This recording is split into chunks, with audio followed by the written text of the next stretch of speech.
അയ്യപ്പ ചേട്ടാ, കണ്ണൂരിലെ സ്ഥാനാർത്ഥി നിർണയങ്ങളൊക്കെ പൂർത്തിയായി വരുന്ന ഒരു സാഹചര്യമാണ്. അതിപ്പോ ആദ്യ സമയത്ത് CPM തന്നെയായിരുന്നു തന്റെ സ്ഥാനാർത്ഥികളെ പ്രഖ്യാപിച്ചത്. കാരണം അവരുടെ തന്നെ തട്ടകമാണ്. അപ്പൊ ആദ്യ പട്ടിക പുറത്തേക്ക് വിടുമ്പോൾ കണ്ണൂരിനെ ഒഴിവാക്കാൻ പറ്റില്ല. അതാണ് അവരുടെ ആ ഒരു അല്ലെങ്കിൽ തുടക്കം എന്ന് പറയുന്നത് കണ്ണൂരിൽ നിന്ന് തന്നെയായിരുന്നു. ധർമ്മടത്ത് ശ്രീ പിണറായി വിജയന്റെ ആ ഒരു പ്രഖ്യാപനം നമുക്ക് നേരത്തെയും അറിയാമായിരുന്നു. എന്നാലും പട്ടിക എങ്ങനെയാണ് പുറത്തേക്ക് വന്നത്? മൊത്തത്തിലുള്ള ഒരു സാഹചര്യം, രാഷ്ട്രീയ സാഹചര്യം എന്താണ് കണ്ണൂര്? ഇരു മുന്നണികളും സ്ഥാനാർത്ഥി പ്രഖ്യാപനങ്ങൾ കണ്ണൂരില് നടത്തി വരുന്നതേ ഉള്ളൂ. BJPയുടെ ആണെങ്കിൽ BJPയുടെ പട്ടിക വന്നപ്പോൾ കണ്ണൂരിലുള്ള സ്ഥാനാർത്ഥികളുടെ നമ്മൾ കണ്ടതാണ്. കോൺഗ്രസിന്റെ വെയിറ്റ് ചെയ്തിരിക്കുന്ന കുറച്ച് പേരുകളുണ്ട്. ആ പേരുകളൂടെ വന്നിട്ട് എന്താണ് നിലവിലെ കണ്ണൂരിലെ രാഷ്ട്രീയ സാഹചര്യം എന്ന് പറയുന്നത്? CPM ഒരു വേള ഇപ്പോൾ ഭയക്കുന്നുണ്ട്. ശരിക്കും അവർ ഭയക്കുന്നതല്ല, CPMന് ശരിക്കും CPMന്റെ ജയരാജന്മാരോട് ഇടിച്ചു നിന്നിട്ടുള്ള ഒരേ ഒരു നേതാവ് K. സുധാകരൻ മാത്രമേ ഉള്ളൂ. അപ്പോൾ അതുകൊണ്ട് തന്നെ ഇവർക്ക് K. സുധാകരനെ കളിയാക്കൽ കുറച്ച് കൂടുതലാണ്. കളിയാക്കുന്നത് വെറുതെ ഈ പറയുന്ന പോലെ ഈ കായ്ഫലമുള്ള മാവിനെ കല്ലെറിയുള്ളൂ എന്ന് പറയുന്ന പോലെ സുധാകരൻ ഒരിക്കലും ഇവരെയൊന്നും വകവെച്ച് കൊടുത്തിട്ടില്ല. നമ്മൾ ഓർക്കേണ്ടത് സുധാകരനെ കൊല്ലാനായിട്ട് എത്രയെങ്കിലും തവണ ശ്രമിച്ചൊരു പാർട്ടിയാണ് ഈ പാർട്ടി. അവിടെയാണ് സുധാകരൻ ഇവർക്കൊപ്പം നെഞ്ചു കൊടുത്ത് നിന്ന് ഇവിടം വരെ എത്തിയത്. ഈ അവസരത്തിൽ ഭരണം മാറുമെന്ന് ഏതാണ്ട് MV ഗോവിന്ദന്റെ ശരീരഭാഷയിൽ നിന്ന് തന്നെ അദ്ദേഹം സ്ഥാനാർത്ഥികളെ പ്രഖ്യാപിക്കുമ്പോൾ നമ്മൾ കേട്ടതാണ്. നമ്മൾ പല നിരീക്ഷകരും നമ്മളോട് സംസാരിച്ചപ്പോൾ പറഞ്ഞ ഇടത് നിരീക്ഷകരെ അല്ല, നമ്മുടെ മറ്റ് നിരീക്ഷകർ, പാർട്ടി നിരീക്ഷകരല്ല, അല്ലാത്തുള്ളവർ, റജി ലൂക്കോസിനെ പോലെയുള്ളവരൊക്കെ പറഞ്ഞതാണ്. അപ്പൊ അത്തരത്തിലാവുമ്പോൾ ഈ പാർട്ടി ഇങ്ങനെ ഭയക്കുന്ന ഒരു സാഹചര്യത്തിൽ K. സുധാകരൻ മത്സരിക്കാൻ ഇറങ്ങുകയാണ് എങ്കിൽ ഉറപ്പായിട്ടും അത് കണ്ണൂർ മാത്രമല്ല, ഈ പാർട്ടിയിൽ ഇപ്പോ സത്യത്തിൽ ഈ മണിക്കൂറുകളിൽ കോൺഗ്രസിന്റെ അടുത്ത ലിസ്റ്റിൽ കണ്ണൂർ സുധാകരൻ ഉണ്ടോ എന്ന് കാത്തിരിക്കുന്ന ഒരു കൂട്ടം പേരുണ്ട്. ഇത് കോൺഗ്രസിന്റെ തന്നെ ഒരു സസ്പെൻസ് ആയി മാറണമെന്നില്ലേ ചേട്ടാ? കാരണം കണ്ണൂർ എന്ന് ആലോചിച്ച് നോക്കി കഴിഞ്ഞാൽ നമ്മൾ ഇതിന് മുൻപ് ചർച്ചകൾ ചെയ്തിട്ടുള്ള ഒരു കാര്യമാണ്. കമ്മ്യൂണിസ്റ്റ് പാർട്ടിക്കകത്തിലെ തമ്മിലടികളൊക്കെ അകത്ത് തന്നെയായിരുന്നു. പക്ഷെ കണ്ണൂരിൽ പുറമെ ആ ഒരു തമ്മിലടി, അതിനു മുൻപ് തന്നെ പല സ്ഥലങ്ങളിലെയും തമ്മിലടികൾ നമുക്ക് കാണേണ്ട സാഹചര്യം ഉണ്ടായിട്ടുണ്ട്. പക്ഷെ ഇവരുടെ തന്നെ തട്ടകമായ കണ്ണൂരിൽ നിന്ന് അങ്ങനെ ഒരു കാഴ്ച കാണുന്ന ഒരു സാഹചര്യം.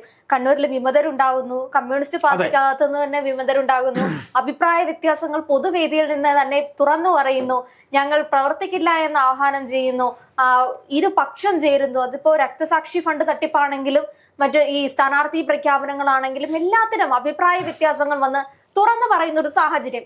അപ്പൊ ആ ഒരു സാഹചര്യം മുന്നിൽ കാണുന്ന സമയത്ത് കോൺഗ്രസ് അവിടെ ഒരു സസ്പെൻസ് നിലനിർത്തിക്കൊണ്ടു പോകുന്നു. K. സുധാകരൻ വരും, വരാതിരിക്കും, ഹൈക്കമാൻഡ് അനുനയം നടത്താതിരിക്കുന്നു, അല്ലെങ്കിൽ അങ്ങനെ ഒരു മുഖംമൂടി, അല്ലെങ്കിൽ അങ്ങനെ ഒരു പുകപടലം പോലെ അത്തരം ഒരു സസ്പെൻസ് നിലനിൽക്കുന്ന സാഹചര്യത്തിൽ ശ്രീ പിണറായി വിജയൻ തന്റെ ധർമ്മടത്ത് റോഡ് ഷോയും നടത്തിയിട്ടുണ്ടായിരുന്നു. ആദ്യ അല്ലെങ്കിൽ പ്രചരണം നടത്തുന്നതിന്റെ തുടക്കമായിട്ട്, സ്ഥാനാർത്ഥി പ്രഖ്യാപനങ്ങളായതിന്റെ തുടക്കം കുറിക്കാനായിട്ട് അദ്ദേഹത്തിൻ്റെതായിട്ട് റോഡ് ഷോ ഉണ്ട്. കണ്ണൂരിൽ നിന്ന് തന്നെ, അല്ലെങ്കിൽ കണ്ണൂരിലേക്ക് സഖാക്കളെ ആഹ്വാനം ചെയ്യുന്നു, തുടക്കം ഇവിടെ നിന്ന് തന്നെ എന്നുള്ള രീതിയിൽ. ആ ഒരു സമയത്ത് പെട്ടെന്നൊരു നിമിഷം ബോംബ് പൊട്ടുന്ന പോലെയൊക്കെ K. സുധാകരന്റെ സ്ഥാനാർത്ഥി നിർണയം പറയുന്നു. കണ്ണൂരിൽ നിന്ന് K. സുധാകരനാണ് പ്രതിനിധീകരിക്കുന്നത് എന്ന് പറയുമ്പോഴത്തേക്കും നമ്മൾ ചില സിനിമകളൊക്കെ കാണില്ലേ, ഏറ്റവും കൂടുതൽ പ്രേക്ഷകർക്ക് റിലേറ്റ് ചെയ്യാൻ പറ്റുന്നത് ഈ ബാഹുബലിക്കകത്തില് ഈ പ്രതിമ ഇങ്ങനെ ഇദ്ദേഹത്തിന്റെ അല്ലെങ്കിൽ ഒരുപാട് വെയിറ്റ് ഉള്ള, അല്ലെങ്കിൽ അത്ര അടി 110 അടി അത്രയും നീളമുള്ള പ്രതിമ ഇങ്ങനെ ഉയർത്തുന്ന സമയത്തേക്ക് ശ്രീ പിണറായി വിജയൻ എന്ന് സഖാക്കൾ ആർത്ത് വിളിക്കുന്ന സമയത്തായിരിക്കും പെട്ടെന്നൊരു നിമിഷം സ്ഥാനാർത്ഥി പ്രഖ്യാപനമായി K. സുധാകരൻ വരുന്നത്. അപ്പോ കളം മാറുന്നു. ഈ അതിനകത്തിൽ ഉയരുന്ന പ്രതിമയേക്കാൾ ആകാശമുട്ട നീണ്ട ഒരു പ്രതിമയായിട്ട് ജനങ്ങൾ ആഹ്വാനം ചെയ്യുകയാണ്, അല്ലെങ്കിൽ കോൺഗ്രസ് പ്രവർത്തകർ ആഹ്വാനം ചെയ്യുകയാണ്, കണ്ണൂരിലേക്ക് നിങ്ങളുടെ സ്ഥാനാർത്ഥി K. സുധാകരൻ. അതായിരിക്കും. എനിക്ക് അങ്ങനെ ഒരു സസ്പെൻസ് മണക്കുന്നുണ്ട് കണ്ണൂരിനെ സംബന്ധിച്ച്. കാരണം ഒരു നേതാവ് പോലും പൊതുവെ കോൺഗ്രസിന്റെ ഒരു സ്വഭാവം വെച്ചിട്ട് തമ്മിൽ പറയേണ്ടതാണ്, അയാളോട് മത്സരിക്കേണ്ട ആവശ്യമൊന്നുമില്ല, അല്ലെങ്കിൽ അയാൾക്ക് കാര്യമൊന്നുമില്ല. പക്ഷെ ഇവിടെ മൗനമാണ്. അദ്ദേഹത്തിനെതിരെ ആരും ഒന്നും പറയുന്നില്ല, കൃത്യമായിട്ട് മിണ്ടാതിരിക്കുന്ന ഒരു സാഹചര്യം.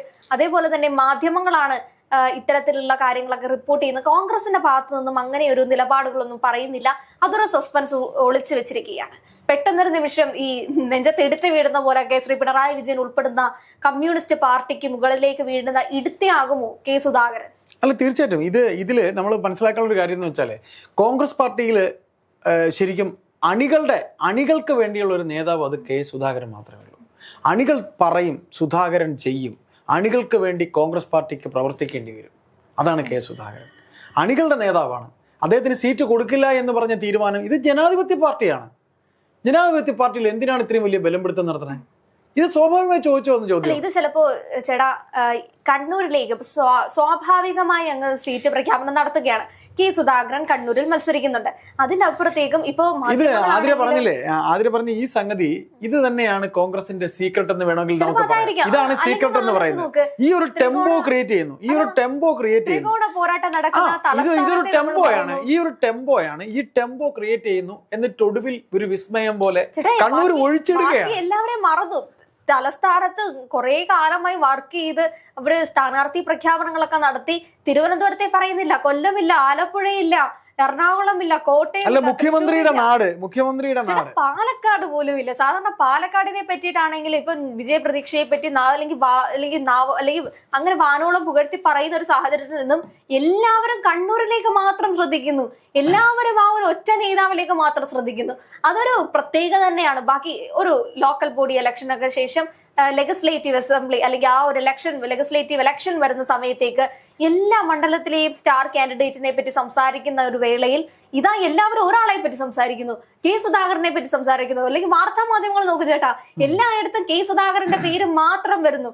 അല്ലെങ്കിൽ പ്രതിപക്ഷ നേതാവ് വി ഡി സതീശനെ പറ്റി എങ്ങും കേൾക്കുന്നില്ല, രമേശ് ചെന്നിത്തലയെ പറ്റി കേൾക്കുന്നില്ല, കെ സി ഇല്ല, അല്ലെങ്കിൽ എങ്ങും ഷാഫി പറമ്പിലിന്റെ വാർത്തകളില്ല, എങ്ങു നിന്നും ഒരു വാർത്തയില്ല, കെ മുരളീധരന്റെ ഇല്ല. തിരുവനന്തപുരത്ത് എവിടെ വാർത്തകൾ? എവിടെ? എല്ലായിടത്തും നിറഞ്ഞു നിൽക്കുന്നത് കണ്ണൂരിലേക്കാണ് നോക്കുന്നത്. ഇതൊരു മുന്നറിയിപ്പായിട്ടാണ് എനിക്ക് തോന്നുന്നത്. എല്ലായിടത്തും ബാക്കി ശരിക്കും ഇത് അദ്ദേഹം പറഞ്ഞ് അദ്ദേഹം തന്നെ ഒരു വിസ്മയം എന്ന് പറഞ്ഞത് ഇതും കൂടെ ഒരു വിസ്മയമായി തീരാൻ പോവുകയാണ്. അല്ല, ഇതില് നമുക്ക് കണ്ണൂർ പൊളിറ്റിക്സിനെ കുറിച്ചാണ് നമ്മൾ സംസാരിച്ചു തുടങ്ങിയത്. ഇപ്പൊ കെ സുധാകരൻ വരുമ്പോൾ ഉണ്ടാകാൻ പോകുന്ന ഒരു വേള CPM എന്ന് പറയുന്ന പാർട്ടി പേടിക്കുന്നുണ്ട് കെ സുധാകരൻ ഭരണത്തിൽ വന്നാൽ. കാര്യം അത്ര കണ്ട് കോൺഗ്രസ് പാർട്ടിയെ ദ്രോഹിച്ച വേറൊരു രാഷ്ട്രീയ പാർട്ടി ഈ CPM അല്ലാതെ ഇല്ല. കാരണം ഇവരുടെ CC അംഗം അല്ലെങ്കിൽ ഇവരുടെ പോളിറ്റ് ബ്യൂറോയിൽ പ്രകാശ് കാരാട്ടിന് ശേഷം വരുന്ന സീതാറാം യെച്ചൂരി എന്ന നേതാവ്, അദ്ദേഹം ഒരിക്കലും കോൺഗ്രസിനെ അകറ്റി നിർത്തരുത്, അതായത് വർഗീയ ശക്തികൾക്കെതിരെ BJPക്കെതിരെ ഒരിക്കലും യെച്ചൂരി കോൺഗ്രസ് പാർട്ടിയെ മാറ്റി നിർത്തണം എന്ന് പറഞ്ഞിട്ടില്ലായിരുന്നു.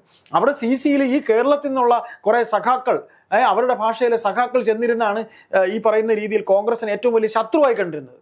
അല്ലെ, അവിടെ അത്രയും ശത്രുവായി കാണുമ്പോൾ ആ ശത്രുത കേരളത്തിൽ ഈ നേതാക്കൾ കാണിക്കുന്നതാണ് മറ്റുള്ളവരുമായുള്ള ബാന്ധവം. ഈ ഒരു ടേം എങ്ങനെയെങ്കിലും ഭരണത്തിൽ വരണം. അതിനുവേണ്ടി BJPയുമായി ഒരു ബാന്ധവം, ഒരു അണ്ടർസ്റ്റാൻഡിങ് കോൺഗ്രസ് പറയുന്നത് എന്തുകൊണ്ടാണ്? കോൺഗ്രസ് മുക്ത ഭാരതം എന്ന് പറയുന്ന BJPയേക്കാൾ ഇവിടുത്തെ പാർട്ടിക്കാർക്കാണ് ഏറ്റവും കൂടുതൽ വേണ്ടത്. അപ്പൊ അങ്ങനെ നമ്മൾ നോക്കുമ്പോൾ കെ സുധാകരൻ കണ്ണൂര് വരുമ്പോൾ ഇവിടെ CPMകാരാണ് ഏറ്റവും കൂടുതൽ അവരുടെ ഹൃദയമിടിപ്പാണ് കൂടാൻ പോകുന്നത്. അവരെ പൂട്ടാനുള്ള പൂട്ട് അടുത്ത ഭരണത്തിൽ, അടുത്ത മന്ത്രിസഭയിൽ ഈ പറയുന്ന സുധാകരൻ ഉണ്ട് എന്നുണ്ടെങ്കിൽ, സുധാകരൻ ആഭ്യന്തരം കിട്ടിയാൽ ആദ്യം പൂട്ട് വീഴാൻ പോകുന്നത് ഈ പറയുന്ന മുഖ്യമന്ത്രിക്കും മുഖ്യമന്ത്രിയുടെ കുടുംബത്തിനും ആയിരിക്കും എന്നുള്ളത് കണ്ണൂർ എന്നുള്ള എത്രയോ സഖാക്കൾ നമ്മളോട് പറഞ്ഞിട്ടുണ്ട്. സഖാക്കളെല്ലാം തോറ്റുപോകുന്ന സാഹചര്യത്തിലേക്ക് പോകും.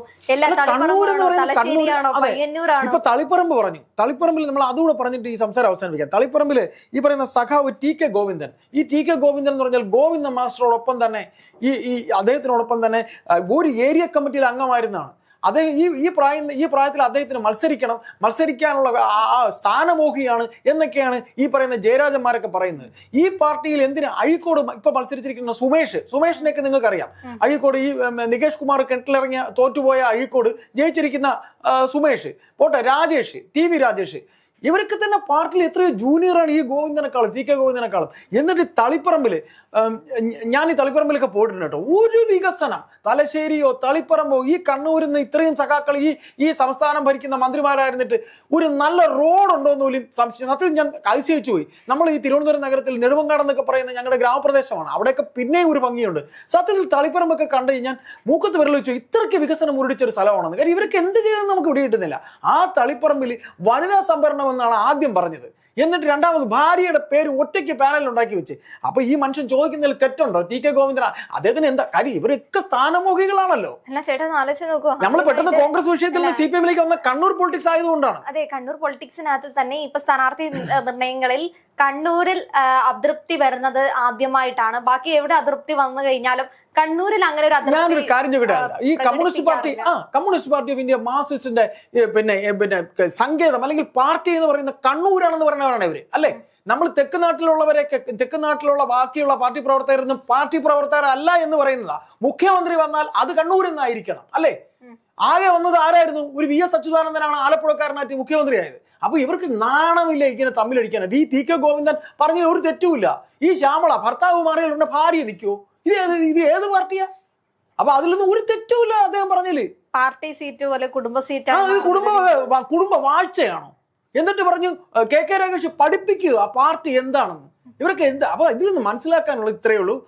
K സുധാകരൻ എന്ന് പറയുന്ന കണ്ണൂരത്തെ കമ്മ്യൂണിസ്റ്റുകാരൻ നെഞ്ചു കൊടുത്ത് നേരിട്ട ഒരു വ്യക്തിയാണ്. അദ്ദേഹം വരണം, അദ്ദേഹം മത്സരിക്കണം. കാര്യം ഈ പറയുന്ന രീതിയിൽ ഒരു ആന്റി ഇൻകംബൻസിയേക്കാൾ പിണറായി വിജയൻ എന്ന് പറയുന്ന നേതാവിനെ, അദ്ദേഹം നേതാവാണെന്ന് പറയാൻ തന്നെ ഇപ്പം ജനങ്ങൾക്ക് താല്പര്യമില്ല. സ്വാർത്ഥമോഹി എന്നാണ് പറയുന്നത്. സ്വാർത്ഥമോഹി, മകൾക്ക് വേണ്ടി, മകന് വേണ്ടി പാർട്ടിയൊന്നും സംരക്ഷിച്ചിരുന്നില്ല. ഇവരൊക്കെ തന്നെ ഈ പറയുന്ന രീതിയിൽ പോവുകയും ബംഗാളിലും ത്രിപുരയിലും ഉണ്ടായതുപോലെ ഈ പാർട്ടി കഴിയുകയാണ് ഈ പാർട്ടി. അല്ലെങ്കിൽ കണ്ണൂരൊക്കെ ഇങ്ങനെ ആരെങ്കിലും ഒക്കെ വിളിച്ചു പറയുമോ? ഒന്ന് ആലോചിച്ച് നോക്കിയേ. 1996 MBR ബദൽ രേഖ വേണമെന്ന് പറഞ്ഞപ്പോൾ അന്ന് MBRനൊപ്പം ഇറങ്ങിപ്പോയവരാണ് ഈ ഗോവിന്ദനൊക്കെ. അത് അങ്ങനെ കഥയുണ്ട്, ചരിത്രമുണ്ടതല്ല. MBRനൊപ്പം ഇറങ്ങിപ്പോയ ടീമിൽപ്പെട്ട ആളാണ് ഈ ഗോവിന്ദൻ. നയനാർ ഉൾപ്പെടെ പോയിട്ട് പിന്നെ തിരികെ വരിക ചെയ്യുന്നത്. എന്നിട്ട് ഇപ്പൊ അവരെന്താ, അന്ന് MBR പറഞ്ഞതിന് വിപരീതമായിട്ടാണോ അവർ പോകുന്നത്? MBRനെ മാറ്റി നിർത്തിയത് മുസ്ലിം ലീഗുമായി ചേരണമെന്ന് പറഞ്ഞോണ്ടാ. ഇന്നിപ്പോ ഇവരെന്താ ജമാഅത്തെ കൂട്ടുപിടിക്കാൻ നടക്കല്ലേ? ബാലൻ പറഞ്ഞതൊക്കെ നമുക്ക് ഓർമ്മയുണ്ടല്ലോ. പറഞ്ഞു വരികയാണെങ്കിൽ നിരവധിയുണ്ട്. ഈ തെരഞ്ഞെടുപ്പ് കാലം ഇതോടുകൂടി കണ്ണൂരാണ് CPMന്റെ മുഖമെന്ന് പറഞ്ഞെങ്കിൽ നാണം കെട്ട് നാറിയില്ലേ കണ്ണൂർ തന്നെ CPM അല്ലെ? കണ്ണൂർ തന്നെ നാറിയില്ലേ? അപ്പോ ഇനി ഒന്നും വെറുതെ വായ്ത്താരി അടിക്കരുത് സാർ, വെറുതെ വായ്ത്താരി അടിക്കരുത്. അല്ല, എന്തായാലും സ്ഥാനാർത്ഥി നിർണ്ണയം പൂർത്തിയാകട്ടെ. K സുധാകരന്റെ ആ ഒരു പ്രതീക്ഷ ജനങ്ങൾക്കും വന്നു തുടങ്ങി. എല്ലാ മണ്ഡലങ്ങളുടെ അപ്പുറത്തേക്കും കണ്ണൂർ ഉറ്റുനോക്കാൻ തുടങ്ങി. ആ ഒരു നേതാവിന് വേണ്ടി ജനങ്ങൾ കാത്തിരിക്കുന്നു, നേതാക്കന്മാർ കാത്തിരിക്കുന്നു, അണികൾ കാത്തിരിക്കുന്നു. എന്തായാലും ആ ഒരു തീരുമാനം AICCയുടെ ഭാഗത്തു നിന്നും വരട്ടെ. ആ ഒരു തീരുമാനം എത്തുന്ന സാഹചര്യത്തിൽ നമുക്ക് സംസാരിക്കാം.